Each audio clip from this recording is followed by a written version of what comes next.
Olá, pessoal. Eu sou a doutora Adriane Bramante, presidente do IBDP, e estou aqui com o professor diretor Diego Cheruli, falando um pouco sobre a reforma da Previdência que acabou de ser apresentada ao Congresso, a PEC 6 de 2019. A ideia aqui é trazer os aspectos gerais sobre a proposta da reforma e o que ela traz de conteúdo em relação à Previdência Social. Professor Diego Cheruli, o que você fala sobre essa proposta? O que você acha sobre isso? Então, olá, pessoal. Como nós vimos, né, Adriane, a proposta assustou o Brasil inteiro. Não só os especialistas, mas também os políticos, que as bases aliadas do governo estão bem díspares, e, em especial, a sociedade, porque as regras ficaram muito duras.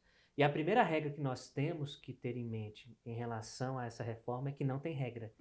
Né? Muitas das vezes nós ficamos analisando, ela aumentou para 65 anos do homem, 68, ela não fez nada. A regra geral não põe regra nenhuma. Exatamente. A regra geral desconstitucionaliza por completo as regras previdenciárias e ela cria 3 outras regras, que é a regra geral, a regra transitória e a regra de transição, que são coisas diferentes, né? Por isso que é importante nós observarmos essas questões que estão sendo apresentadas, porque nós teremos nesta proposta uma regra transitória que será definida depois por uma lei complementar. Isso acaba fragilizando os direitos sociais hoje previstos na Constituição Federal, porque deixa a cargo de uma lei complementar as regras que efetivamente serão aquelas regidas pela Previdência. Então, nós tiramos da Constituição esses direitos sociais e deixam a cargo de uma lei complementar que tem muito mais facilidade para ser aprovada no Congresso Nacional. Uma proposta de emenda constitucional, ela tem toda uma tramitação legislativa mais difícil, porque ela precisa de 2 turnos das casas do Congresso, 3/5 do total de deputados na Câmara, 3/5 do total de senadores no Senado, para que ela seja aprovada, enquanto que uma lei complementar, a forma de aprovação dela é diferente, ela precisa de maioria absoluta, a tramitação legislativa é mais fácil, mais rápida do que uma proposta de emenda constitucional. E é verdade, mas vale desmistificar uma intenção que muitos falam que essa lei complementar poderá ser alterada por medida provisória. Ela não pode. Lei complementar não pode ser alterada por medida provisória, mas por procedimento legislativo regular. Tá? Até uma das propostas que o IBDP vai fazer, e já vem conversando com deputados alinhando isso, é justamente de incluir no texto constitucional que esta lei complementar previdenciária, essa super lei da Previdência, como já é apelidada, né, que ela vai ser enorme, que ela não seja alterada ao arbítrio aí do político, ao bem-estar e à boa vontade de quem quer que seja. Que ela sofra a mesma tramitação de uma PEC, ou seja, CCJ, Comissão Especial, 3/5 em cada casa em 2 turnos, depois promulgação. Exatamente. Porque assim nós temos mais controle. E além disso, ter estudos técnicos no Brasil. Parar de usar essas equiparações, né, internacionais com realidades sociais diferenciadas. Então nós precisamos passar a adotar o sistema, adequar o sistema à nossa realidade, não à realidade estrangeira, que não é necessariamente a nossa realidade social.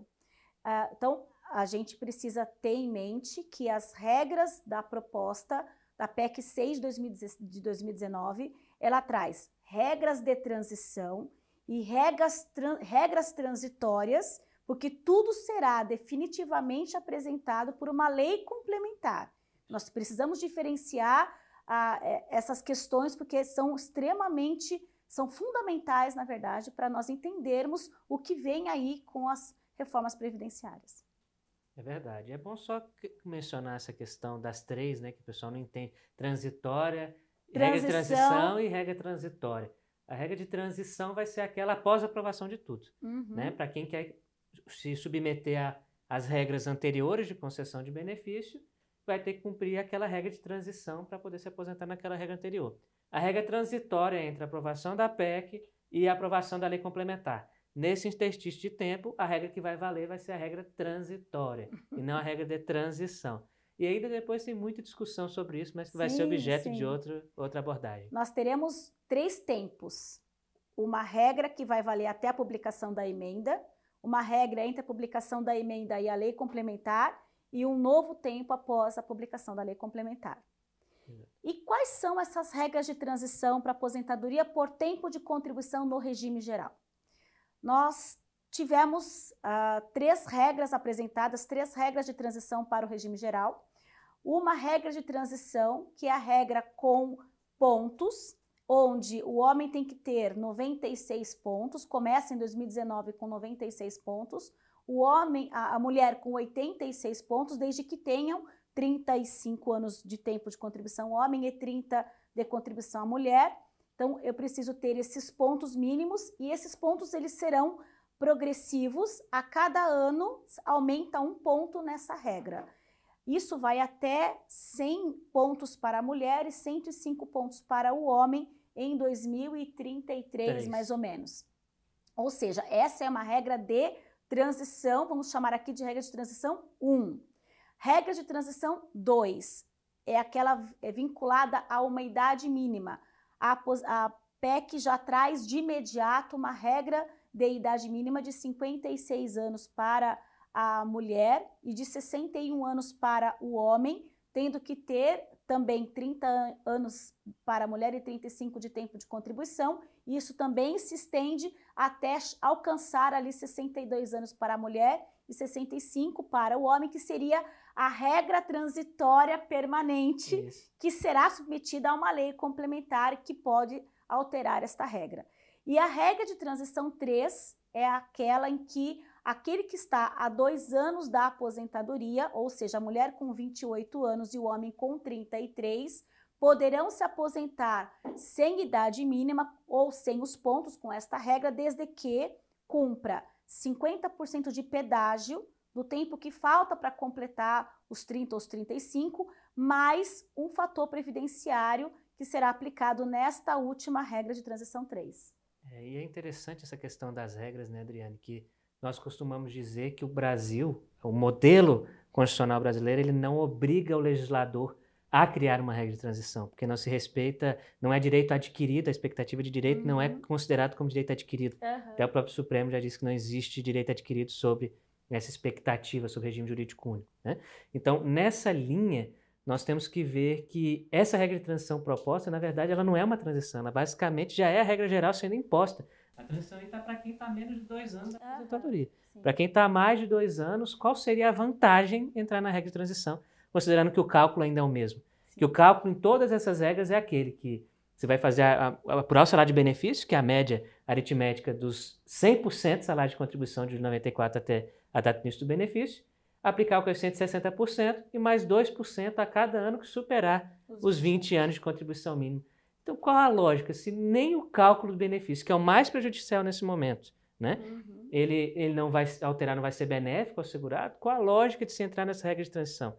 Na verdade, a regra de transição está te impondo as regras gerais, já nesse momento, que serão ainda arbitradas, né, por lei complementar, mas já estão te aplicando de imediato, não tem vantagem nenhuma aí, em tese, nessa regra de transição, exceto na última, né? Sem dúvida. E mesmo assim, nós temos 3 regras de transição e há aqueles que não entram em nenhuma delas. Sim. Por exemplo, se eu tiver um segurado com 52 anos de idade e 2 anos e meio faltantes para aposentadoria, ele não está na regra 1 porque ele não tem os pontos, não está na regra 2 porque ele não tem a idade, não está na regra 3 porque ele está há mais de 2 anos da aposentadoria, faltam 2 anos e meio.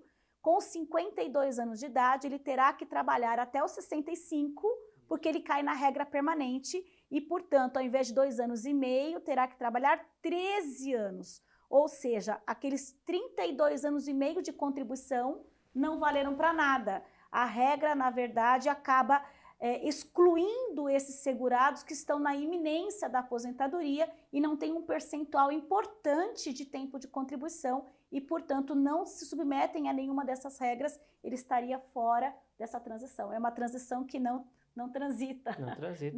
Não inclui, pelo contrário, ela exclui. Existe até uma proposta de transição, Adriane, que foi apresentada pelo Gabinete General Mourão, né? Que foi apresentada ao gabinete, né?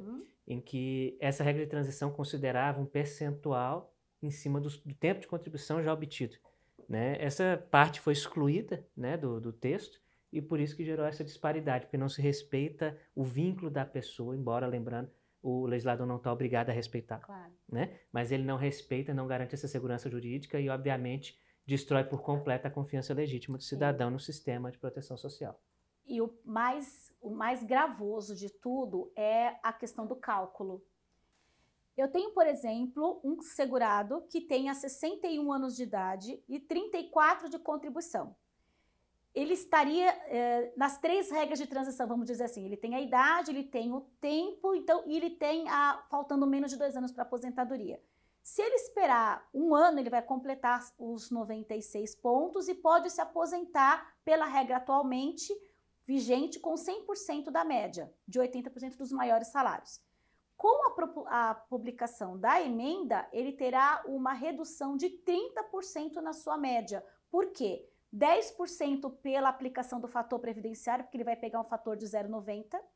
E como a regra agora pega 100% de tudo que ele contribuiu, isso gera uma redução na média em torno de 20%, ou seja, em razão de 1 ano, ele terá uma redução na renda dele de 30% na média. Isso é privilégio? Boa pergunta, né?